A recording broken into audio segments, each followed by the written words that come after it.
Welcome students, welcome to my YouTube channel once again. আজকে আমরা class 12-এর alternating current যে চ্যাপ্টারটা আছে ইউনিট 4-এর আন্ডারে, সেই অল্টারনেটিভ কারেন্টের একদম লাস্ট পার্টটা ডিসকাস করব। সেখানে আমরা একটা ইনস্ট্রুমেন্ট সম্পর্কে পড়ব, হুইচ ইজ ট্রান্সফর্মার। তোমরা সবাই ট্রান্সফর্মার দেখেছো কখনো না কখনো। তোমরা দেখবে বাড়ির সামনে রাস্তায় মোড়ের মাথায় দেখবে যে একটা বক্স আকৃতির একটা বেশ বড়সড় জিনিস দুটো ইলেকট্রিক পোলের মাঝখানে বসানো থাকে, পাশাপাশি দুটো পোল থাকে, তো সে তার মাঝখানে বসানো থাকে। তোমরা হয়তো খেয়াল করেছো। তো সেই জিনিসটা কিন্তু একটা ট্রান্সফর্মার। এটা একটা বড় আকৃতির ট্রান্সফর্মার। এছাড়াও ছোট ট্রান্সফর্মার বিভিন্ন যন্ত্রে ইউজ হয়। যেমন ধরো আমাদের যে মোবাইলের যে অ্যাডাপ্টার আছে, মানে মোবাইল যে আমরা চার্জ করি, চার্জ করার জন্য যেটাকে আমরা চার্জার বলি আর কি, ওটা অ্যাকচুয়াল নাম হচ্ছে অ্যাডাপ্টার। তো সেই অ্যাডাপ্টারটার ভেতরেও কিন্তু একটা ছোট ট্রান্সফর্মার থাকে। তো বুঝতে পারছো? তো ছোট হোক বা বড় হোক, সবারই মূলনীতি, কার্যনীতি বা সংশ্লিষ্ট ফর্মুলা সবই একই। তো আমরা সেই জিনিসটাই আজকে আলোচনা করব যে একটা ট্রান্সফর্মার কী এবং কিভাবে এটা কাজ করে, কি কি কাজে এটাকে ব্যবহার করা হয়। তো দেখো, আজকের যে আমাদের লেসন ফ্লোটা সেটা হচ্ছে, আমি এখানে লিখে রেখেছি পরপর। প্রথমে আমরা জানবো যে ট্রান্সফর্মার কী, তারপরে এর প্রিন্সিপল পড়ব, অর্থাৎ মূলনীতি, কনস্ট্রাকশন মানে গঠন, কিভাবে এটা তৈরি হয়, কি কি থাকে এর ভেতরে, ওয়ার্কিং, কী করে এটা কাজ করে, ফর্মুলা, রিলেটেড ফর্মুলা কী আছে, যে কোনো যন্ত্রেরই সংশ্লিষ্ট এক বা একাধিক ফর্মুলা থাকে, সেই ফর্মুলাগুলো আমরা ডিরাইভ করব। তারপর কি কি কারণে ট্রান্সফরমারে পাওয়ার লস হয় সেটা জানবো, এবং সেই পাওয়ার লসকে কী করে মিনিমাইজ করা যায় সেটাও জানবো। এরপরে জানবো ইউজেস, অর্থাৎ কী কাজে এটাকে ব্যবহার করা হয়। বিশেষ করে একটা ব্র্যাকেটে একটা টার্ম লেখা আছে, দেখো, লং ডিস্টেন্স পাওয়ার ট্রান্সমিশন, অর্থাৎ বহু দূরবর্তী স্থানে তড়িৎ শক্তি প্রেরণের ক্ষেত্রে কিন্তু ট্রান্সফরমারের বিশাল একটা ভূমিকা আছে। তো সেই বিষয়টা আমরা ইলাবোরেটলি ডিসকাস করব, এবং কিছু নিউমেরিক্যালস আমরা করব। এইখানে যে ফর্মুলাগুলো আমরা ডিরাইভ করব, সেই ফর্মুলাগুলোর সাহায্যে কিছু নিউমেরিক্যাল আমরা সলভ করব। তো এই হচ্ছে আমাদের মোটামুটি আজকের লেসন ফ্লো, এটা হতে যাচ্ছে। তো চলো শুরু করি। ওকে, তো প্রথমেই যেটা আমাদের জানতে ইচ্ছে করবে, যে কোশ্চেনটা আমাদের মনে সবার আগে আসবে, সেটা হচ্ছে হোয়াট ইজ এ ট্রান্সফর্মার। তো তার উত্তর হচ্ছে, ট্রান্সফর্মার হচ্ছে একটা electrical device. Transformer is an electrical device which can increase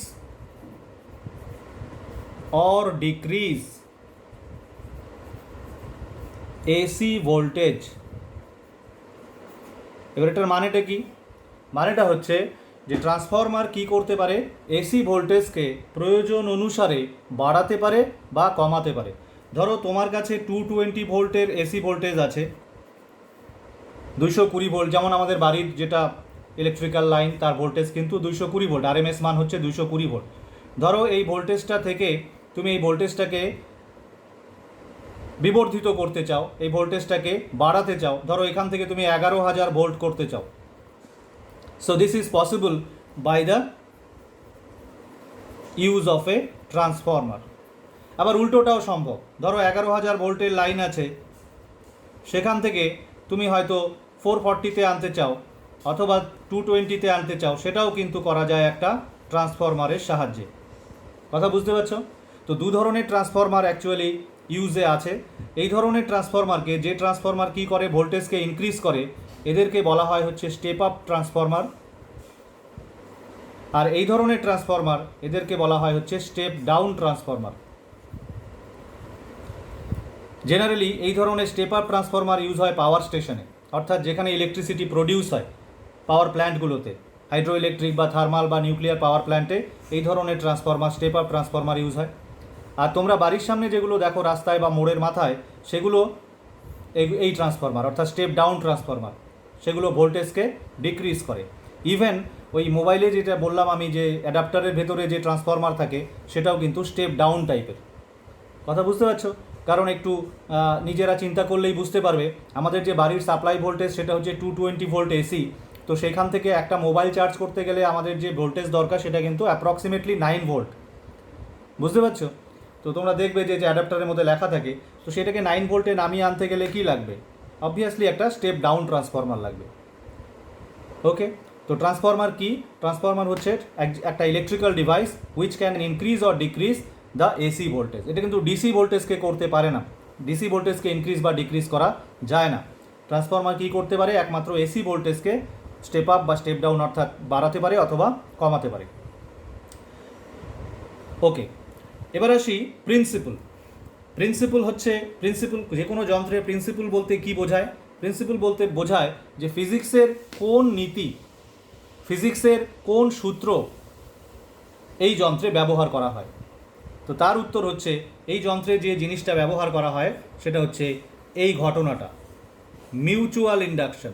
আমরা অলরেডি কোথায় পড়েছি? আমরা মিউচুয়াল ইন্ডাকশন কিন্তু এই ইউনিটেরই ফার্স্ট চ্যাপ্টারে পড়েছি। ইউনিট 4 আমরা পড়ছি। ইউনিট 4-এর ফার্স্ট চ্যাপ্টার ছিল ইএমআই বা ইলেকট্রোম্যাগনেটিক ইন্ডাকশন। এটাকে তুমি ইএমআইও বলতে পারো, কোনো অসুবিধা নাই, কারণ mutual induction is nothing but electromagnetic induction. তো তোমাকে যদি বলা হয় যে ট্রান্সফরমারের মূলনীতি কী, তো তুমি এটাও লিখতে পারো, এটাও লিখতে পারো, দুটোই ঠিক। এটা লিখলে জেনারেল হয়, এটা লিখলে আরও স্পেসিফিক হয়, কারণ ইলেকট্রোম্যাগনেটিক ইন্ডাকশন আমরা জানি যে সেলফ ইন্ডাকশন হয়, আবার মিউচুয়াল ইন্ডাকশনও হয়। তো ট্রান্সফরমারে যে ধরনের ইন্ডাকশনটা হয়, যে ইন্ডাকশনটাকে কাজে লাগানো হয়, দ্যাট ইজ মিউচুয়াল ইন্ডাকশন, পারস্পরিক আবেশ। ওকে, আচ্ছা, এবার আমরা চলে আসবো কনস্ট্রাকশানে। তো কনস্ট্রাকশন পার্টে আমাদের একটু ছবিটা আঁকতে হবে। তো চলো,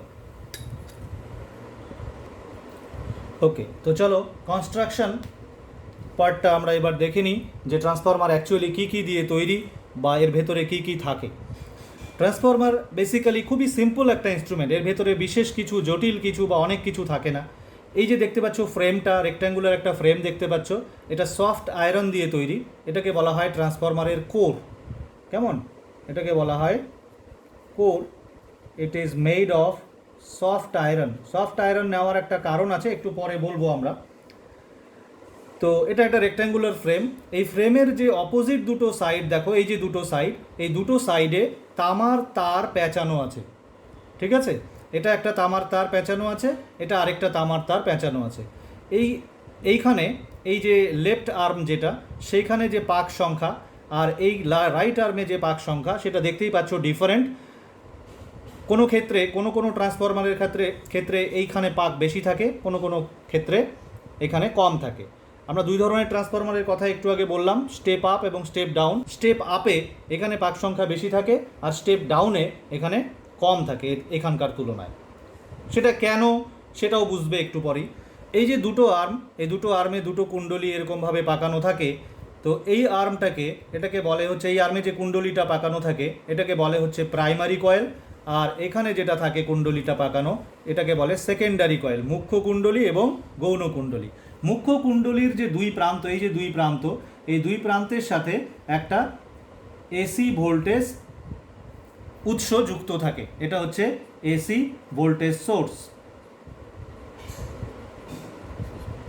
ওকে, তার মানে এখানে একটা ভোল্টেজ ইনপুট দেওয়া হয়, যে ভোল্টেজটাকে আমি বিবর্ধিত মানে বাড়াতে চাই বা কমাতে চাই, সেই ভোল্টেজটা এখানে প্রয়োগ করা হয়। এটাকে তুমি ইনপুট ভোল্টেজও বলতে পারো। এই জন্য মনে করো তুমি 220 ভোল্টকে 11,000 ভোল্টে কনভার্ট করতে চাও, তাহলে 220 ভোল্ট এখানে তোমাকে অ্যাপ্লাই করতে হবে, সেই জন্য এটাকে আমরা বলি ইনপুট ভোল্টেজ।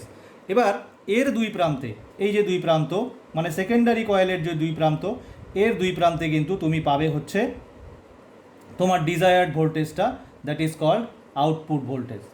এবার আউটপুট ভোল্টেজটা তুমি যদি কোনো রোধের মধ্যে দিয়ে প্রবাহিত করতে চাও, তাহলে পরে এখানে একটা রোধ কানেক্টেড তুমি দেখাতে পারো। ওকে, রোধ কানেক্টেড করে দিলে তাহলে এই রোধের দুই প্রান্তে কিন্তু এই আউটপুট ভোল্টেজটা অ্যাপিয়ার করবে। ক্লিয়ার? তাহলে গঠনটা আশা করি মোটামুটিভাবে পরিষ্কার হয়েছে, বিশেষ কিছু এখানে নেই। একটা সফট আয়রনের কোর আছে। কোরটা কীরকম? একটা রেক্ট্যাঙ্গুলার শেপের ফ্রেম, সেই ফ্রেমের বিপরীত দুই বাহুতে তামার তারের কুণ্ডলী জড়ানো থাকে। এক বাহুতে পাক বেশি থাকে, এক বাহুতে পাক কম থাকে। সেটা ডিপেন্ড করে এটা কীরকম ট্রান্সফরমার তার উপরে। যদি স্টেপ আপ হয় তাহলে প্রাইমারি থেকে সেকেন্ডারিতে পাক বেশি থাকবে, আর যদি স্টেপ ডাউন হয় তাহলে সেকেন্ডারিতে পাক কম থাকবে প্রাইমারির তুলনায়। ওকে, এবার এই প্রাইমারি কয়েল যেটা, সেই প্রাইমারি কয়েলের দুই প্রান্তের মধ্যে, প্রাইমারি কয়েল কোনটাকে বলি? প্রাইমারি কয়েল সেটাকে বলি যেখানে ইনপুট ভোল্টেজটা দেওয়া হয়।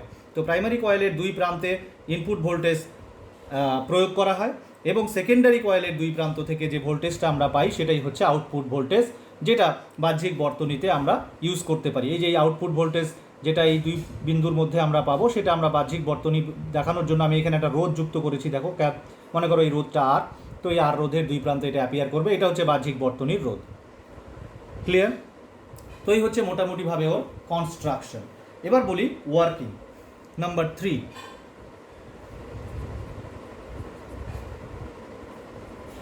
কী করে এটা কাজ করে, অর্থাৎ ভোল্টেজকে কী করে ও বাড়ায় অথবা কমায়। এবার দেখো, আমরা যেহেতু এখানে একটা এসি সোর্স প্রয়োগ করেছি, তাহলে কি হবে, এই বর্তনীতে এই যে প্রাইমারির যে বর্তনীটা, এটা কিন্তু একটা কমপ্লিট বর্তনী, তো এই বর্তনীর কিন্তু এই বর্তনীটা কিন্তু একটা এসি বর্তনী, সুতরাং এই বর্তনীতে কিন্তু এসি তড়িৎ প্রবাহ হবে, অর্থাৎ অল্টারনেটিং কারেন্ট ফ্লো করবে। তো অল্টারনেটিং কারেন্ট যদি ফ্লো করে তাহলে কি হবে, ওর ম্যাগনেটিক ফিল্ড তৈরি হবে। তো এই ম্যাগনেটিক ফিল্ডটা কীরকম হবে, চেঞ্জিং ম্যাগনেটিক ফিল্ড হবে, যেহেতু অল্টারনেটিং কারেন্ট মানে তো আমরা জানি যে এটা চেঞ্জিং কারেন্ট, তাই না? টাইমের সাথে এর ম্যাগনিটিউড এবং ডিরেকশন দুটোই চেঞ্জ হয়, সাইনুসয়েডাল। অল্টারনেটিং কারেন্টের যে গ্রাফ হয় টাইমের সাথে, সেটা তোমরা সবাই জানো কীরকম হয়, এরকম গ্রাফ হয়, তাই না? তো এই ধরনের কারেন্ট যখন এই প্রাইমারি কয়েলের মধ্যে ফ্লো করবে, সেই কারেন্টটার জন্য এর ভেতরে কিন্তু ম্যাগনেটিক ফিল্ড যেটা তৈরি হবে, সেই ম্যাগনেটিক ফিল্ডটাও কিন্তু টাইম ভ্যারিয়িং হবে। এবার এই ম্যাগনেটিক ফিল্ডটা কিন্তু এই যে ধরো ফিল্ড লাইন, এর ভেতর দিয়ে ফিল্ড লাইন ধরো এই যে এরকম তৈরি হলো মনে করো, তো এই ফিল্ড লাইনগুলো কী করবে, এই সফট আয়রন কোরের মধ্যে দিয়ে গিয়ে কিন্তু এর মধ্যে দিয়েও ফিল্ড লাইনগুলো অতিক্রম করবে। কথা বুঝতে পারছো? এবং এই সফট আয়রনের প্রপার্টি হচ্ছে, এটা হচ্ছে ফেরোম্যাগনেটিক সাবস্টেন্স। তো ফেরোম্যাগনেটিক সাবস্টেন্স হওয়ার কারণে এর কিন্তু রিলেটিভ পারমিয়েবিলিটি, অর্থাৎ mu R, this is very very greater than 1। হ্যাঁ, এবং শুধু তাই না, এর যেটা কে এর মান অর্থাৎ ম্যাগনেটিক সাসেপ্টিবিলিটি, এটাও কিন্তু ভেরি হাই, ঠিক কি না? তার ফলে ওর ভেতরে যে ম্যাগনেটিক ফিল্ডটা তৈরি হয়, সেই ম্যাগনেটিক ফিল্ডটা কিন্তু খুবই স্ট্রং হয়। এবং ওর আরেকটা প্রপার্টি হচ্ছে, এই যে ম্যাগনেটিক লাইন্স অফ ফোর্সগুলো, এই লাইন্স অফ ফোর্সগুলো কিন্তু এই কোরের যে ফ্রেম, এই ফ্রেম থেকে এসকেপ করতে পারে না। খুব কম সংখ্যক lines of force magnetic field lines escape করতে পারে। আমরা ধরে নিতে পারি ফর অ্যান আইডিয়াল ট্রান্সফরমার যতগুলো ফিল্ড লাইন এই প্রাইমারি কয়েলের সাথে যুক্ত থাকে, প্রাইমারি কয়েলের যে কোনো একটা টার্নের যে ফ্লাক্স মানে কি, ধরো প্রাইমারি কয়েলের একটা টার্ন হচ্ছে এরকম, তো এর ভেতর দিয়ে যতগুলো ফিল্ড লাইন অতিক্রম করবে লম্বভাবে, আমরা ধরে নিতে পারি for an ideal transformer secondary কয়েলেরও, এটা হচ্ছে প্রাইমারির একটা টার্ন আর এটা হচ্ছে সেকেন্ডারির একটা টার্ন, তো সেকেন্ডারি কয়েলেরও কিন্তু প্রত্যেকটা টার্নের ভেতর দিয়ে ঠিক সমসংখ্যক ফিল্ড লাইন অতিক্রম করবে। তার মানে প্রাইমারি কয়েলের একটা টার্নের ফ্লাক্স যদি ফাই হয়, সেকেন্ডারি কয়েলের একটা টার্নের এটা যদি ফাই পি হয়, এটা যদি ফাই এস হয়, this two are equal for an ideal transformer. অবশ্যই কথাটা মেনশন করতে হবে, আইডিয়াল। কোনো জিনিসই আইডিয়াল হয় না, তোমরা জানো, 100% নির্ভুল তো কোনোটাই হয় না। তো আমরা থিওরিটিক্যালি ধরলাম যে এটা একটা আইডিয়াল ট্রান্সফরমার। আইডিয়াল ট্রান্সফরমারে আমরা কি ধরতে পারি, যে একটা প্রাইমারি কয়েলের একটা টার্নের যে ফ্লাক্স, সেটা সেকেন্ডারি কয়েলেরও একটা টার্নের ফ্লাক্স এর সমান, এই দুটো ফ্লাক্স সমান হয়। এটা হচ্ছে সফট আয়রনের প্রপার্টি। সফট আয়রন কী করতে দেয় না, কোনো ম্যাগনেটিক ফিল্ড লাইনকে এসকেপ করতে দেয় না, এই জন্যই সফট আয়রন কোর হিসাবে চুজ করা হয়। ওকে ওকে তো এবার দেখো, যখন এখানে এই পরিবর্তিত তড়িৎপ্রবাহ প্রাইমারি কয়েলে ফ্লো করবে, তখন এর সাথে এর যে কোনো একটা টার্নের কথা ভাবো, যে কোনো একটা টার্নের যে ফ্লাক্স, এই যে ফাই পি, এটা কী হবে, চেঞ্জ হবে সময়ের সঙ্গে। যেহেতু কারেন্ট চেঞ্জ হচ্ছে, কারেন্ট চেঞ্জ হওয়া মানে ম্যাগনেটিক ফিল্ডের ভেতরে চেঞ্জ হবে। ম্যাগনেটিক ফিল্ড কি, সলিনয়েডের ভিতরে ম্যাগনেটিক ফিল্ড হচ্ছে μ0 Ni। সো আই যেভাবে চেঞ্জ হবে, বিও ঠিক সেভাবে চেঞ্জ হবে। তো বি যদি চেঞ্জ হয়, এর সাথে লিঙ্কড যে ফ্লাক্স, এই যে ফাই এস, এটাও চেঞ্জ হবে, এর সাথেও চেঞ্জ হবে, ফাই পিটাও চেঞ্জ হবে, অ্যাকর্ডিংলি ফাই এসও চেঞ্জ হবে, তাই না? তাহলে এই কয়েলে কারেন্ট চেঞ্জ করলে এই কয়েলে কি হবে, আমরা জানি এরকমভাবে যদি পাশাপাশি দুটো কয়েল থাকে, তো একটা কয়েলে যদি আমরা কারেন্ট চেঞ্জ করি, পাশের কয়েলটাতে কারেন্ট ফ্লো করে, পাশের কয়েলটাতে একটা ইএমএফ ইনডিউসড হয়, ঠিক কি না? This phenomenon is called mutual induction. সেই জন্য আমরা দেখো এই যন্ত্রের প্রিন্সিপলের মধ্যে লিখেছিলাম যে এই যন্ত্রটা কিসের উপরে কাজ করে, কোন নীতির উপর ভিত্তি করে কাজ করে, ইলেকট্রোম্যাগনেটিক ইন্ডাকশন, মিউচুয়াল ইন্ডাকশন। তো কি হয় ঘটনাটা হচ্ছে, আমরা যখন এখানে এসি ভোল্টেজ অ্যাপ্লাই করব প্রাইমারি কয়েলের দুই প্রান্তে, তখন এই প্রাইমারি কয়েলের যে সার্কিটটা, এই সার্কিটে একটা অল্টারনেটিং কারেন্ট, এই টাইপের কারেন্ট ফ্লো করবে। এই টাইপের কারেন্ট ফ্লো করলে এর ভেতরে যে ম্যাগনেটিক ফিল্ড, সেই ম্যাগনেটিক ফিল্ডটা চেঞ্জ হবে অ্যাকর্ডিংলি। ম্যাগনেটিক ফিল্ড যদি চেঞ্জ হয় তাহলে সেকেন্ডারি কয়েলের ফ্লাক্স চেঞ্জ হবে, মানে ফাই-এস চেঞ্জ হবে। ফাই-এস যদি চেঞ্জ হয় তাহলে সেকেন্ডারি কয়েলের যে দুটো এন্ড, এই দুটো এন্ডের মধ্যে কিন্তু একটা পোটেনশিয়াল ডিফারেন্স তৈরি হবে। সেই পোটেনশিয়াল ডিফারেন্সটা বা এটাকে ইনডিউসড ইএমএফ বলি আমরা, সেই ইনডিউসড ইএমএফটাই অ্যাকচুয়ালি আমাদের আউটপুট ভোল্টেজ। ক্লিয়ার? তো আমরা এবার একটু পরে যখন ফর্মুলা ডিরাইভ করবো তখন দেখবে, ক্যালকুলেশন করে দেখাবো যে এই আউটপুট ভোল্টেজটা কিন্তু ইনপুট ভোল্টেজের থেকে বড়ও আমরা বানাতে পারি, ছোটও বানাতে পারি। ধরো আমি এখানে 220 ভোল্ট প্রয়োগ করলাম, আমি এখানে 11,000 ভোল্ট পেতে পারি, আবার এখানে 11,000 ভোল্ট প্রয়োগ করলাম, এখানে 220 ভোল্টও পেতে পারি। এটা ডিপেন্ড করে প্রাইমারি আর সেকেন্ডারি কয়েলের নাম্বার অফ টার্নসের উপরে বা টার্ন রেশিওর উপরে। ওদের টার্ন রেশিওটা কি তার উপরে ডিপেন্ড করে। কথা বুঝতে পেরেছো?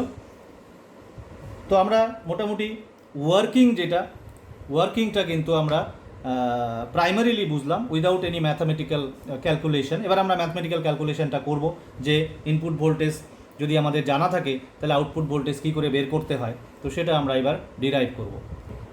এবার চলো আমরা ক্যালকুলেশনে চলে যাই, অর্থাৎ আমাদের যেটা নেক্সট পার্ট সেটা হচ্ছে ফর্মুলা নাম্বার 4।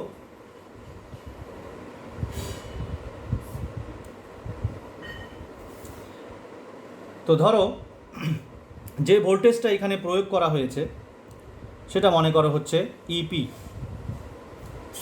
প্রাইমারি ভোল্টেজ, যেটা ইনপুট ভোল্টেজ, এটা হচ্ছে আমাদের ইনপুট ভোল্টেজ। কেমন?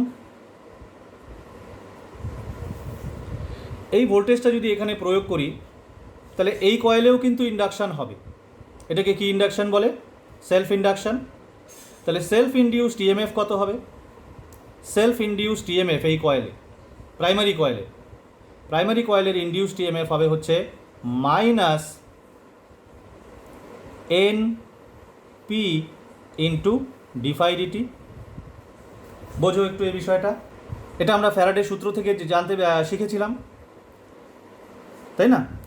এখানে যদি আমি কারেন্ট চেঞ্জ করি, এখানে কারেন্টটা কীরকম কারেন্ট?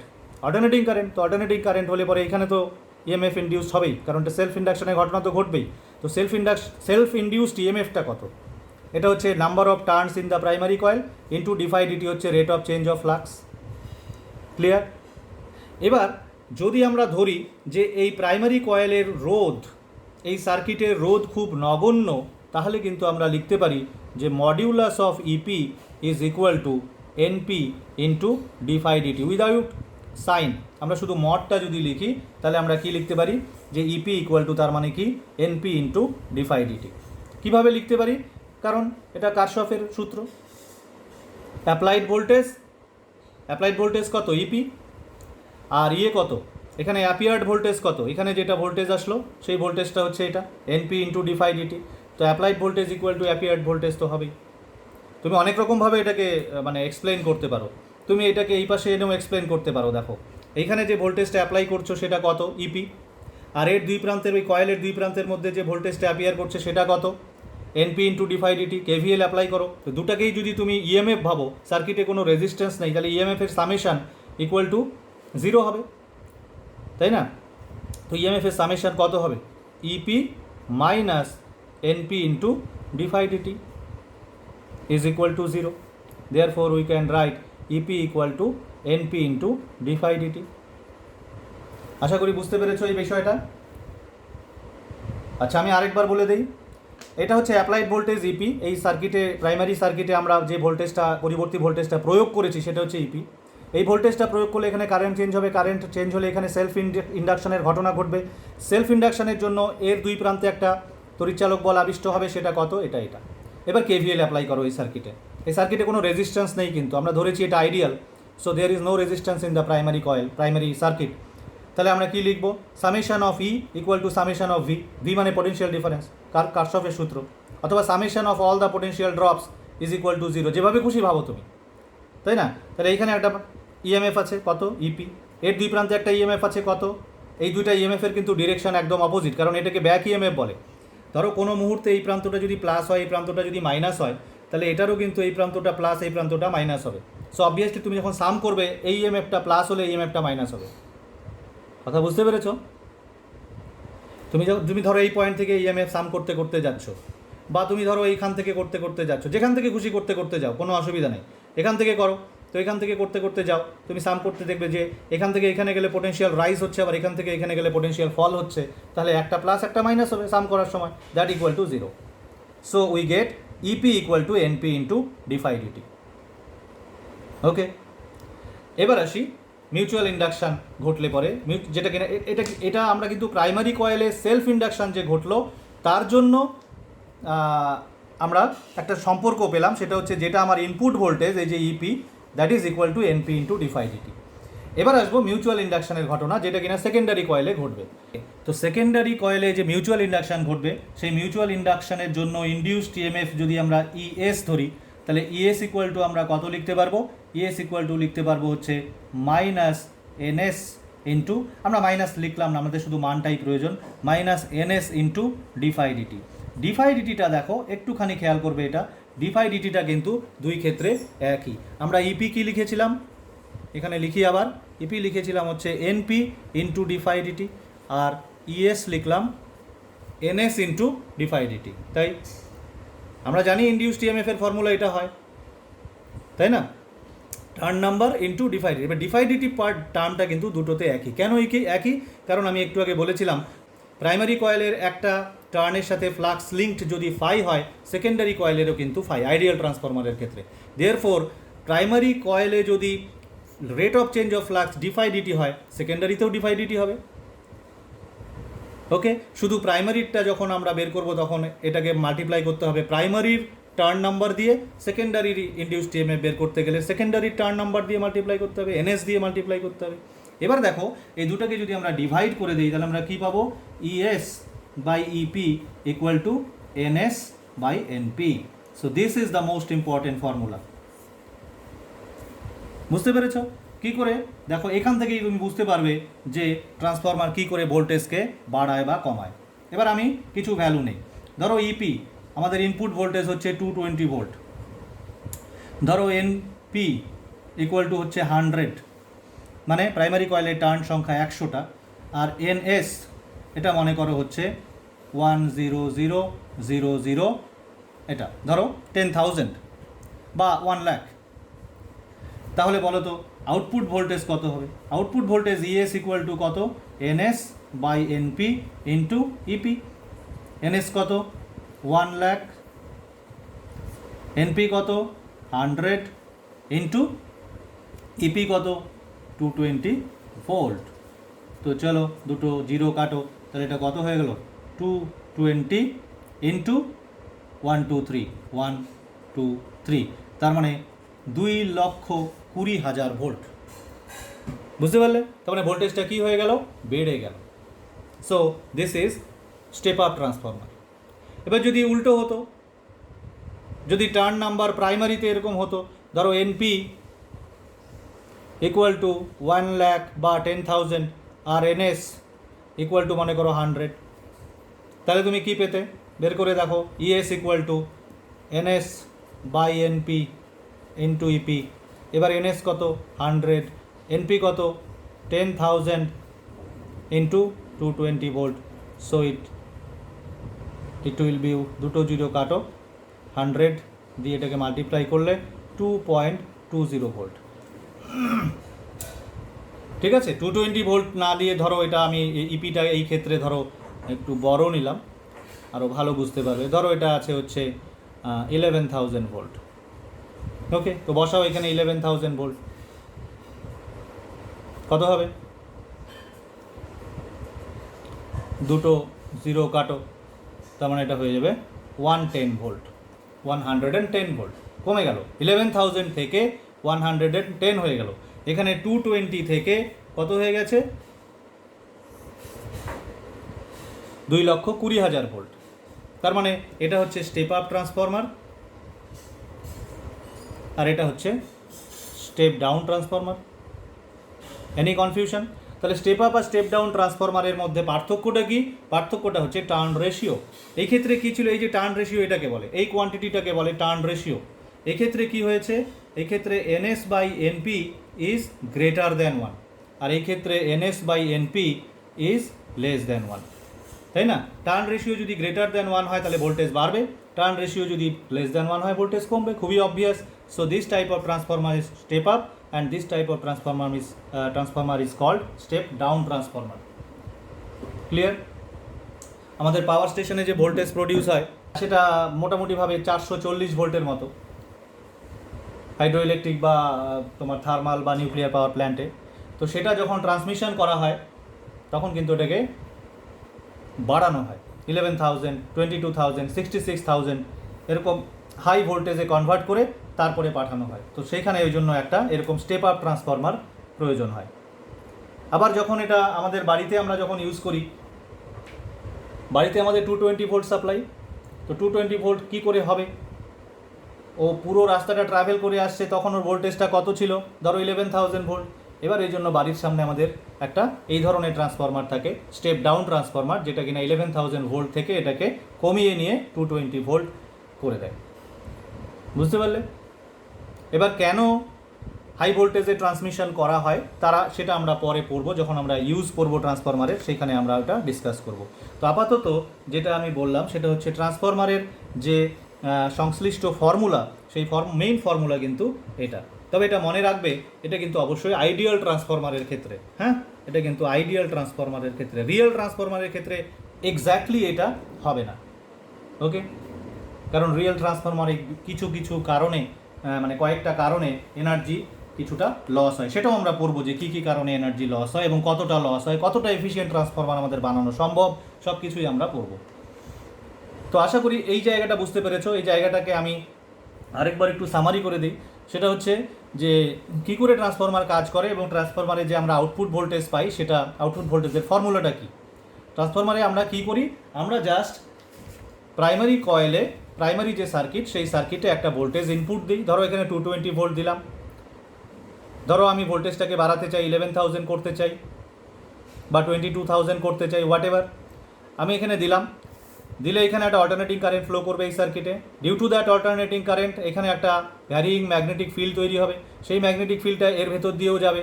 যেহেতু এটা আইডিয়াল ট্রান্সফরমার, সুতরাং এখানের একটা টার্নের যা ফ্লাক্স হবে, এখানকারও একটা টার্নের ফ্লাক্স তাই হবে। সুতরাং এখানে যে রেটে ফ্লাক্স চেঞ্জ হবে, এখানেও সেই রেটে কিন্তু ফ্লাক্স চেঞ্জ হবে।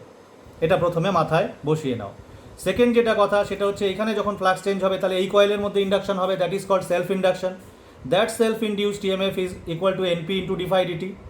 তুমি মাইনাসটাকে বাদ দাও, তুমি যদি শুধু মানটা লেখো তাহলে EP equal to NP into d phi dt. এবার ইপিটা কি? ইপিটা হচ্ছে ইনপুট ভোল্টেজ। কেন এটা input voltage equal to NP into d phi dt হয়ে গেল? তার কারণ আমরা এখানে কেভিএল অ্যাপ্লাই করে দেখেছি এবং আমরা ধরেছি যে ইনপুট সার্কিটের রেজিস্ট্যান্স নেগলিজিবল। তো রেজিস্ট্যান্স যেহেতু নেই, তাহলে কি হবে?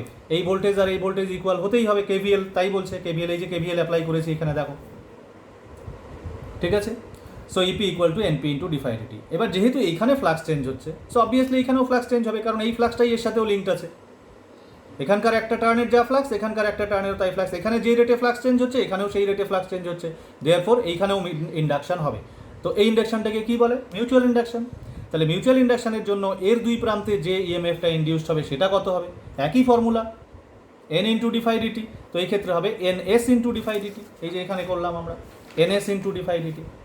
ডিফাই ডিটি টার্মটা দুটোতে একই হবে, বিকজ আমি এতক্ষণ ধরে আবার বললাম যে ঘটনাটা, যে ওখানকার একটা টার্নের ফ্লাক্স, এখানকার একটা টার্নের flux equal, because it is considered as an ideal transformer.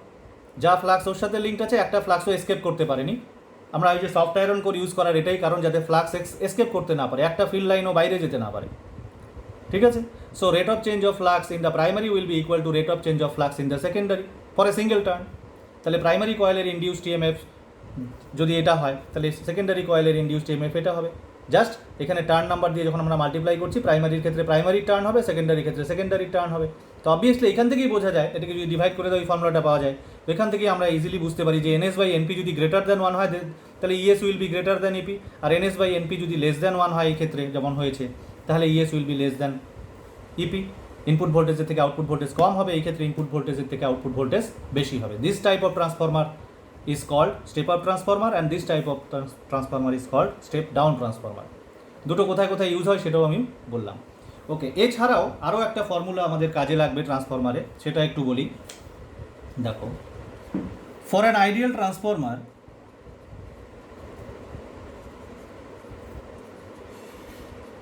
Ideal ট্রান্সফরমারের মানেটা হচ্ছে যেখানে 100% পাওয়ার ইনপুট থেকে আউটপুটে ট্রান্সফর্ম হয়, আউটপুটে চলে যায়, ঠিক আছে? অর্থাৎ 100% পাওয়ার ট্রান্সমিশন যে ট্রান্সফরমারে হয়, ইনপুটে যে পাওয়ারটা সাপ্লাই দেওয়া হয় আউটপুট থেকে ঠিক ততটাই পাওয়া যায়, এক ফোঁটাও লস হয় না। এই ধরনের ট্রান্সফরমারকে আমরা আইডিয়াল ট্রান্সফরমার বলি, যার এফিসিয়েন্সি হচ্ছে 100%। যে কোনো যন্ত্রের এফিসিয়েন্সি মানে কি? এফিসিয়েন্সি হচ্ছে output power divided by input power into 100%. So these two are equal for ideal transformer. So the efficiency of an ideal transformer is 100%. এবার for an ideal transformer আমরা তাহলে কি লিখতে পারি? PI মানে input power is equal two PO মানে output পাওয়ার। এবার input পাওয়ার কত? Input voltage into input current যদি আইপি ধরি। আউটপুট পাওয়ার কত? Output voltage into output current. তাহলে আমরা কি পেলাম? তাহলে আমরা পেলাম, সরি দুটোই আমি এখানে পি লিখে ফেলছি, এটা এস হবে। ইনপুট পাওয়ার input voltage into input current IP, output power output voltage into output current. Output current আমরা আইএস ধরলাম, আউটপুট ভোল্টেজ ইএস ছিল আমাদের। তাহলে এখান থেকে আমরা একটা জিনিস পাই, সেটা হচ্ছে আইএস বাই আইপি যদি তুমি বের করো, that will be EP by ES and that will be NP by NS. তো এখান থেকে তুমি একটা জিনিস বুঝতে পারছো যে IS is equal to NP by NS into IP. এখানে কিন্তু সম্পর্কটা উল্টো এসে গেল, তাই না? তার মানে একটা জিনিস পরিষ্কার, স্টেপ আপ ট্রান্সফরমারে, ফর স্টেপ আপ ট্রান্সফরমার কী হবে? IS will be less than IP, কারণ স্টেপ আপ ট্রান্সফরমারে কী হয়? NS is greater than NP থাকে, কিন্তু এখানে রেশিওটা আছে এনপি বাই এনএস। ভোল্টেজের ক্ষেত্রে এই রেশিওটা এসেছিল এনএস বাই এনপি, কারেন্টের ক্ষেত্রে উল্টো চলে আসলো NP by NS. So in step up transformer current কিন্তু ডিক্রিজ হয়, আর স্টেপ ডাউনে কি হয়?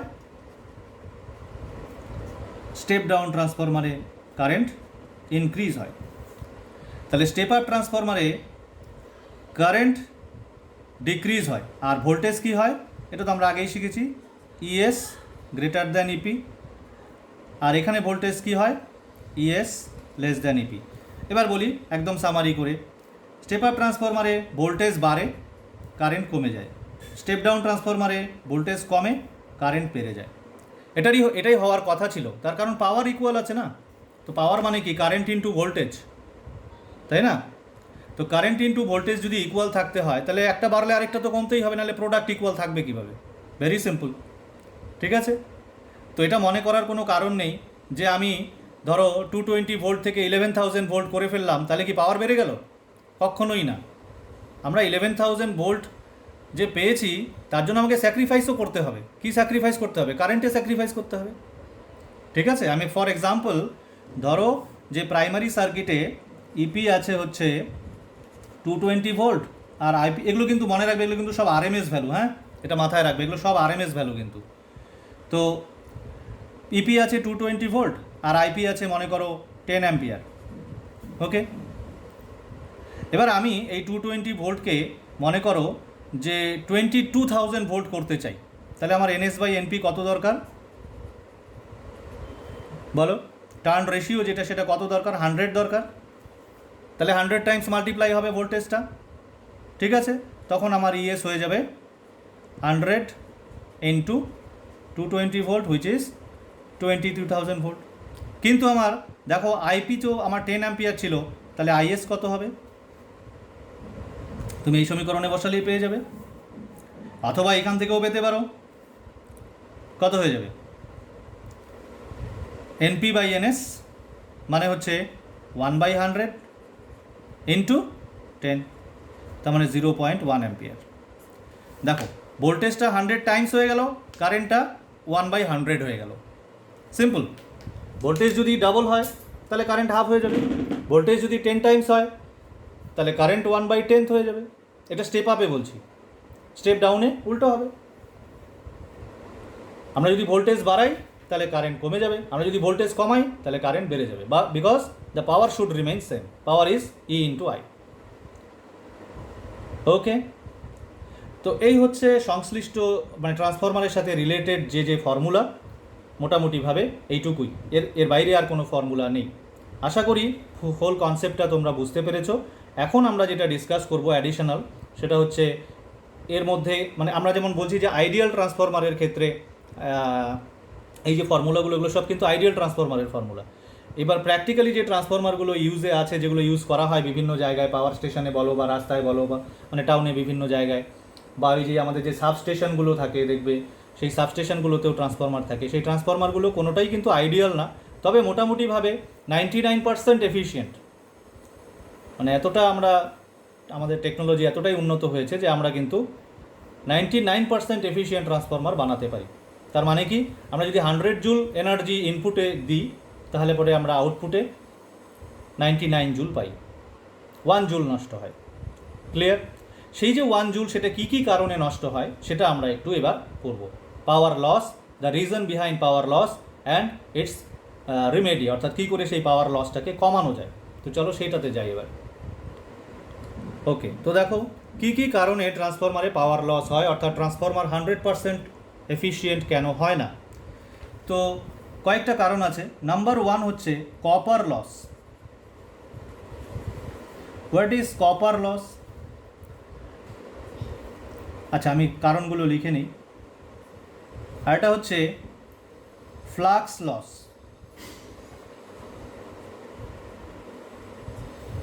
আর এটা হচ্ছে এডি কারেন্ট লস,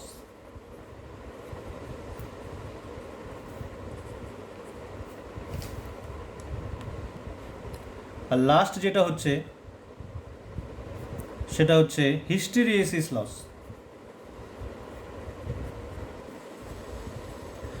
তো এই ঘটনাগুলো কিন্তু তোমরা সবই জানো। এবার আমি একটু জাস্ট ইলাবোরেটলি বলি। সেটা হচ্ছে কপার লস মানে হচ্ছে যে প্রাইমারি এবং সেকেন্ডারি কয়েলে, আমরা যে প্রাইমারি এবং সেকেন্ডারি কয়েল ইউজ করছি সেটা কিন্তু তামা দিয়ে তৈরি, বলেছি আমি আগেই। তো তার মধ্যে তো কনস্ট্যান্টলি কারেন্ট ফ্লো করছে, অল্টারনেটিং কারেন্ট। তো সেই অল্টারনেটিং কারেন্টের জন্য তাদের কিছু হিটিং হয়, তো সেই হিটের জন্য কিন্তু কিছুটা এনার্জি নষ্ট হয়। তো এটাকে কমানোর জন্য আমরা কি করি? এটাকে কমানোর জন্য আমরা থিক কপার ওয়্যার ইউজ করি। ওকে, থিক কপার ওয়্যার ইউজ করলে কিন্তু এই হিট লসটা কম হয়। ওকে, নেক্সট যেটা আছে ফ্লাক্স লস। আমি যেটা বলেছিলাম যে প্রাইমারির একটা টার্নের সঙ্গে যে ফ্লাক্স লিঙ্কড থাকে, সেকেন্ডারিরও একটা কয়েলের সঙ্গে একটা টার্নের সাথে সেম ফ্লাক্স লিঙ্কড থাকে। বাস্তবে কিন্তু এটা 100% সত্যি নয়, কিছুটা ফ্লাক্স কিন্তু লিকেজ হয়, অর্থাৎ এসকেপ করে ওই কোর থেকে। তো এই জন্য এটার রেমেডি হচ্ছে কোরটাকে যখন কনস্ট্রাকশন করা হয় তখন স্পেশাল কেয়ার নিয়ে কনস্ট্রাকশন করতে হয়। Special care should be taken while constructing the core। এমনভাবে বানাতে হবে যাতে ফ্লাক্স লিকেজটা মিনিমাম হয়। এডি কারেন্ট লস, এটা বুঝতেই পারছো যে তুমি একটা আয়রনের একটা স্ল্যাবের মতো জিনিস ইউজ করছো, মেটাল স্ল্যাব। তো তার মধ্যে কিন্তু যখনই ফ্লাক্স চেঞ্জ হবে, ফ্লাক্স চেঞ্জ তো অনবরত হচ্ছে, তখন এডি কারেন্ট ফর্মেশন হবে এবং ডিউ টু দ্যাট কিছু হিট প্রডিউস হবে এবং কিছু পাওয়ার লস হবে, কিছু এনার্জি লস হবে। তো এটা মিনিমাইজ করার উপায় হচ্ছে ল্যামিনেটেড কোর ইউজ করা। তোমরা একটা কথা দেখতে পাবে বইতে যে ট্রান্সফরমারের যে কোরটা এটা কিন্তু ল্যামিনেটেড কোর। ল্যামিনেটেড কোর বিষয়টা কীরকম, মানে এইরকম তো ছিল কোরটা দেখতে। তো আমি বলেছিলাম যে এটা একটা আয়রনের একটা ফ্রেম, সলিড আয়রন তার ফ্রেম। তো এটাকে না এইভাবে বানানো হয়। আমি যদি এটা 3 ডাইমেনশনে তোমাকে দেখাই তাহলে এটা দেখতে তো এরকম এরকম দেখতে। ওকে, তো এটাকে একটা মানে সিঙ্গেল মেটাল দিয়ে না বানিয়ে, মানে এটা সলিড সিঙ্গেল মেটালের না বানিয়ে এরকম বানানো হয়, পাতলা পাতলা এরকম পাত বানানো হয়, একই শেপের ফ্রেম, পাতলা পাতলা। এগুলোকে ল্যামিনেট করা থাকে এবং একটার পর আরেকটা এরকম প্যারালেলি জুড়ে তারপর এই কোরটাকে বানানো হয় এইভাবে। বুঝতে পারছো? মানে এটা পুরোটা একটা সলিড আয়রনের তৈরি এরকম বিষয়টা না। বিষয়টা হচ্ছে এরকম ফ্রেম, এই যে এই শেপের ফ্রেম পাতলা পাতলা পাতলা পাতলা অনেকগুলো বানানো হয় এবং এটাকে ল্যামিনেট করা হয়। ল্যামিনেট করার পর এদেরকে জুড়ে দেওয়া হয়। এতে কী লাভটা কী হয়? লাভ হচ্ছে এডি কারেন্ট ফর্মেশন কম হয়। তোমরা জানো যে এডি কারেন্ট ফর্মেশন কমানো যায় কিভাবে, ওর রাস্তাটাকে কাট করে দিতে হয়। এডি কারেন্ট তো এরকম লুপে ফ্লো করে, এরকম লুপে ফ্লো করে, তাই না? বা এরকম লুপে ফ্লো করে, বা এইখানে যে ইয়েটা থাকে, যদি আমরা এটা সলিড বানাতাম তো এই জায়গাটা এডি কারেন্ট ফর্মেশন হতো। তো আমরা কি করি, আমরা এটাকে ল্যামিনেটেড করে দিলে পরে এর রাস্তাটা কাট হয়ে যায়, ফলে এডি কারেন্ট কিন্তু কম প্রডিউস হয়, ফলে পাওয়ার লসটা due to eddy current loss যেটা হয় সেটা মিনিমাইজ হয়, মানে কম হয় একটু। আর হিস্টেরিসিস লসও বুঝতে পারছো কি, এটা আমরা আয়রন কোর নিয়েছি। Iron is a ferromagnetic substance. তো ফেরোম্যাগনেটিক সাবস্টেন্সে তো বারবার কী হচ্ছে, ম্যাগনেটাইজেশন ডিম্যাগনেটাইজেশন হচ্ছে, কারণ কারেন্টটা কীরকম ফ্লো করছে, অল্টারনেটিং কারেন্ট, এরকম কারেন্ট ফ্লো করছে, একবার এইদিকে একবার এইদিকে, তাহলে এর ভেতরে ম্যাগনেটিক ফিল্ডের ডিরেকশনও চেঞ্জ হচ্ছে। দেয়ারফোর এর ভেতরে কী হয়, মানে আয়রন কোরটা একবার ম্যাগনেটাইজ হয়, একবার ডিম্যাগনেটাইজ হয়, খুব ফাস্ট হয়। ডিম্যাগনেটাইজ হলে আমরা কি জানি, তোমরা হিস্টেরিসিস পড়েছো, এই যে এই গ্রাফটা পড়েছো না তোমরা, এরকম। তো এই যে গ্রাফ, এই গ্রাফের যে এরিয়া, এই এরিয়াটা কি ডিনোট করে, এই এরিয়াটা ডিনোট করে পাওয়ার লস আর energy loss during the whole cycle. তো একবার ম্যাগনেটাইজেশন ডিম্যাগনেটাইজেশন হলে যে সাইকেলটা তৈরি হয়, এই সাইকেলে কিন্তু একটু মানে কিছুটা পাওয়ার লস হয়, কিছুটা এনার্জি লস হয়। তো সেটাও কিন্তু একটা কারণ। এই হিস্টেরিসিস লস কমানোর জন্য আমরা যেটা করতে পারি সেটা হচ্ছে সফট আয়রন আমরা ইউজ করি। আয়রন কোর এই কারণেই ইউজ করি যাতে হিস্টেরিসিস লসটা কম হয়, কারণ অন্যান্য ম্যাটেরিয়ালের ক্ষেত্রে কিন্তু এই এরিয়াটা, এই হিস্টেরিসিস কার্ভের যে এরিয়াটা, এটা কিন্তু বেশি। ধরো স্টিলের সাথে তুমি কম্পেয়ার করে দেখবে, স্টিলের কিন্তু এই এরিয়াটা এই আয়রনের তুলনায় অনেক বেশি। আমরা এটা পড়েছিলাম, তোমাদের মনে থাকতে পারে। তো সফট আয়রন নেওয়ার কিন্তু এটাও একটা কারণ। এটা একটা খুব important question, why soft iron is chosen as the material of core of a transformer. কেন সফট আয়রনকেই চুজ করা হয়, তার অনেকগুলো কারণ। একটা হচ্ছে এর মিউআর বেশি, অর্থাৎ রিলেটিভ পারমিয়েবিলিটি বেশি, তারপরে কে বেশি, ভেরি হাই এবং পজিটিভ, এবং আরেকটা হচ্ছে এটা এর হিস্টেরিসিস গ্রাফের যে এরিয়া সেটা কিন্তু কম।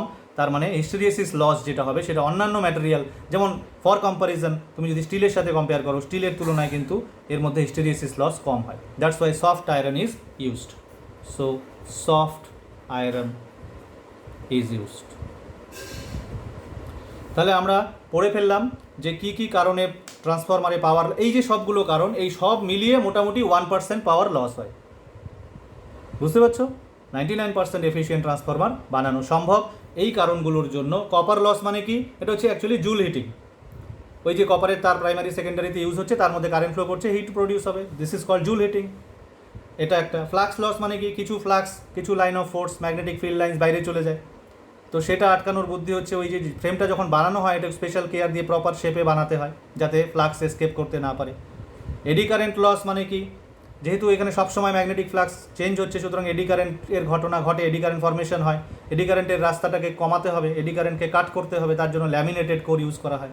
হিস্টেরিসিস লস মানে তো জানোই, সেটা হচ্ছে যে বারবার এটা ফেরোম্যাগনেটিক সাবস্টেন্সটা যদি ম্যাগনেটাইজ এবং ডিম্যাগনেটাইজ করা হয় তাহলে পরে পাওয়ার লস হয়। This area actually denotes the power loss. তো এরকম ম্যাটেরিয়াল আমরা চুজ করি, যেমন সফট আয়রন, যার এই এরিয়াটা হিস্টেরিসিস কার্ভের এরিয়াটা কম। ওকে, এবার আসি নাম্বার 6, ইউজেস। ট্রান্সফরমারকে কী কী কাজে ইউজ করা হয়, তার মধ্যে তোমরা বুঝেই গেছো কী কারণে কী কাজে ইউজ করা হয়। ভোল্টেজকে কমাতে অথবা বাড়াতে, স্টেপ আপ করতে অথবা স্টেপ ডাউন করতে। তো আমরা যেমন এই যে চার্জারেরটা আমি বলেই ফেলেছি যে মোবাইলে যে অ্যাডাপ্টার থাকে, সেই অ্যাডাপ্টারের মধ্যে আমরা একটা স্টেপ ডাউন ট্রান্সফরমার ইউজ করি। হ্যাঁ, তারপরে আমাদের বাড়ির সামনে যে জোড়া খুঁটিতে যে ট্রান্সফরমার থাকে সেটাও স্টেপ ডাউন, আবার পাওয়ার স্টেশনে যেটা থাকে সেটা স্টেপ আপ। তো এই বিষয়টা একটু আমি এবার ক্লিয়ার করে বলি। লং ডিস্টেন্স পাওয়ার ট্রান্সমিশনে ট্রান্সফরমারের কী কাজ? Long distance power transmission. তো লং ডিস্টেন্স পাওয়ার ট্রান্সমিশন মানে হচ্ছে, ধরো এটা পাওয়ার স্টেশন, পাওয়ার স্টেশনে একটা নির্দিষ্ট হারে পাওয়ার প্রডিউস হচ্ছে। এবার ধরো 500 কিলোমিটার দূরে এটা একটা সিটি, ধরো সিটির মধ্যে তোমার বাড়ি এটা। এবার এখানে পাওয়ার আসবে এখান থেকে, পাওয়ার স্টেশন থেকে। তো কী করে পাঠানো হয়, ধরো এখানে 440 ভোল্ট প্রডিউস হলো, আর কারেন্ট মনে করো আছে 10 অ্যাম্পিয়ার, পাওয়ার প্রডিউস হচ্ছে। এবার আমরা কী করব, এটাকে পাঠাবো। তাহলে পাওয়ার কত প্রডিউস হচ্ছে, P input is equal to 4400 watt. তো এই পাওয়ারটা আমাকে ট্রান্সফার করতে হবে কোথায়, 500 কিলোমিটার দূরে একটা সিটিতে, আমার বাড়িতে। ওকে, তো তার জন্য আমরা এরকম লাইন ইউজ করি, দুটো লাইন, তাই না, লাইভ তার, নিউট্রাল তার। এইবার আমরা এই পাওয়ারটাকে ইচ্ছা করলে এইভাবেই পাঠাতে পারি যে এই দুটো তারের মধ্যে পোটেনশিয়াল ডিফারেন্স 440 ভোল্ট থাকবে এবং কারেন্ট 10 অ্যাম্পিয়ার থাকবে। অথবা আমরা যদি ইচ্ছা করি 44 ভোল্ট 100 অ্যাম্পিয়ারেও পাঠাতে পারি, তাই না। পাওয়ার কত, 440 ইন্টু 10, এটা প্রডিউস হচ্ছে। তো এটাকে তুমি কত রকমভাবে পাঠাতে পারো, তোমার হাতে অনেক রকম অপশান আছে। সেটা হচ্ছে এটা এইভাবেই পাঠাতে পারো, এটা হচ্ছে ভোল্টেজ, এটা হচ্ছে কারেন্ট। তুমি ইচ্ছা করলে এটাকে 44 ইন্টু 100 করতে পারো, 44 ভোল্ট 100 অ্যাম্পিয়ার। তুমি ইচ্ছা করলে এটাকে 4400 ইন্টু 1 করতে পারো, অর্থাৎ 4400 ভোল্ট ইন্টু 1 অ্যাম্পিয়ার। তুমি ইচ্ছা করলে এটাকে 44,000 ভোল্ট ইন্টু 0.1 অ্যাম্পিয়ারও করতে পারো, তাই না। যেভাবে খুশি তুমি পাঠাতে পারো। তো মনে রাখবে যে এইভাবে পাঠানো, অর্থাৎ হায়ার ভোল্টেজে পাঠানো লাভজনক। কেন লাভজনক, তার কারণটা হচ্ছে আমরা জানি এই যে তার 500 কিলোমিটার লম্বা যে তার আছে, অ্যালুমিনিয়ামের তার বা লোহার তার যাই থাকুক, বাইরের তার যেটা, সেই তারের তো রোধ আছে। তাহলে এর মধ্যে যখন কারেন্ট ফ্লো করে তখন এর মধ্যেও জুল হিটিং হয়, পাওয়ার লস হয় কত, I²R, ঠিক কি না। তার মানে আই যত বেশি হবে, এই পাওয়ার ট্রান্সমিশনের সময় আইটা যত বেশি হবে তত পাওয়ার লস বেশি হবে। তাহলে আইটাকে কমিয়ে পাঠানো ভালো। সেই জন্য আমরা কি করি, হাই ভোল্টেজে পাঠাই। হাই ভোল্টেজ মানে লো কারেন্ট। একটু আগে দেখলাম যে আমরা যদি ভোল্টেজটাকে হাই করি তাহলে কারেন্ট কমে যায়। তো হাই ভোল্টেজ লো কারেন্টে পাঠালে কি হয়, এই যে ওয়েস্টেজ হয়, এটা কিন্তু ওয়েস্টেজ, কারণ তোমার এই রাস্তা দিয়ে যে আসলো 500 কিলোমিটার ট্রাভেল করে যে আসলো পাওয়ারটা, সেই এই রাস্তার যে এই যে 500 কিলোমিটার লম্বা ওয়্যার, এই ওয়্যারের রেজিস্ট্যান্সের জন্য এখানে পাওয়ার লস হয়ে যায় I²R। পার সেকেন্ডে I²R amount of energy loss হয়ে যাচ্ছে। তো আই যত কমাতে পারবে তুমি তত কিন্তু এই ওয়েস্টেজটা তোমার কম হবে। দ্যাটস ওয়াই কী করা হয়, পাওয়ার স্টেশনের সামনেই, পাওয়ার স্টেশন থেকে ট্রান্সমিশনের আগে এখানে একটা স্টেপ আপ ট্রান্সফরমার ইউজ করা হয়। ভোল্টেজটাকে যথাসম্ভব বাড়িয়ে দেওয়া হয়, কারেন্টটাকে কমিয়ে দেওয়া হয়। এটাকে 44,000 ভোল্ট করে দিলাম, 0.1 অ্যাম্পিয়ারে যাচ্ছে। তাহলে ভাবো পাওয়ারটা কত কম লস হবে এখন আগের তুলনায়, তাই না। 10 অ্যাম্পিয়ার পাওয়ার যখন কারেন্ট ছিল তখন 10² ইন্টু R পাওয়ার লস হচ্ছিল, আর এখন কত হবে 0.1² ইন্টু R, তার মানে 0.01 R। বোঝা গেল তো, পাওয়ার লস কিন্তু অনেক কমে গেল। ক্লিয়ার। সেই জন্য এখানে একটা স্টেপ আপ ট্রান্সফরমার ইউজ করে ভোল্টেজটাকে বাড়ানো হয়। এবার বাড়িতে আমাদের যে ইলেকট্রিক্যাল অ্যাপ্লায়েন্সগুলো চলে সেগুলো সব 220 ভোল্টে চলে, বেশিরভাগ বাড়িতে আমাদের সাপ্লাই ভোল্টেজ 220 ভোল্ট ইন্ডিয়াতে। তো তখন আমরা কী করি, বাড়ির সামনে আমরা একটা স্টেপ ডাউন ট্রান্সফরমার ইউজ করে এই ভোল্টেজটাকে কমিয়ে নিই। অ্যাকচুয়ালি বাড়ির সামনে এটা দুটো স্টেপে সম্ভবত কমানো হয়। একটা হচ্ছে পাওয়ার সাবস্টেশন থাকে, সাবস্টেশনে এসে এই 11,000 ভোল্ট বা 44,000 ভোল্ট যাই আসুক সেটাকে 440 ভোল্টে কনভার্ট করা হয়, তারপরে সেটাকে আবার 220 ভোল্টে বাড়ির সামনে কনভার্ট করা হয়। কথা বুঝতে পারছো। তাহলে লং ডিস্টেন্স পাওয়ার ট্রান্সমিশনের ক্ষেত্রে ট্রান্সফরমারের কী ভূমিকা, ট্রান্সফরমার কী করে। এখানে কিন্তু দুই ধরনের ট্রান্সফরমার ইউজ হয়। পাঠানোর সময় পাওয়ার স্টেশনে যেটা ইউজ হয় সেটা স্টেপ আপ, আর আমাদের বাড়ির সামনে ঢোকার মুখে যেটা ইউজ হয় সেটা স্টেপ ডাউন। কেন স্টেপ আপ ইউজ করা হয়, ভেরি সিম্পল, I²R যে পাওয়ার লস, মানে এই যে ট্রান্সমিশনের সময় যে পাওয়ার লসটা হয়, রাস্তায় যে পাওয়ার লসটা হয়, বাড়িতে না, কিন্তু বাড়িতে ঢোকার আগে পাওয়ার স্টেশন আর বাড়ির মাঝখানে যে এই যে তার, এই তারে যে পাওয়ার লস হয়, এটা ওয়েস্টেজ, পুরোপুরি ওয়েস্টেজ, আমাদের কোনো কাজে লাগছে না। তো এটাকে মিনিমাইজ করার জন্য আমরা ভোল্টেজটাকে হাই করে কারেন্টটাকে লো করে পাঠাই। ক্লিয়ার। ওকে, সো ট্রান্সফরমার সংক্রান্ত যাবতীয় আলোচনা মোটামুটি শেষ। এবার নিউমেরিক্যালস করতে হবে। ওকে, চলো আমরা একটা নিউমেরিক্যাল নিয়ে সলভ করি। ওকে, তো চলো একটা প্রবলেম সলভ করি। তো প্রবলেমটা আছে এরকম, the primary coil of an ideal step up transformer has 100 turns. প্রথম কথা, এটা আইডিয়াল ট্রান্সফরমার, এটা আগে লিখি।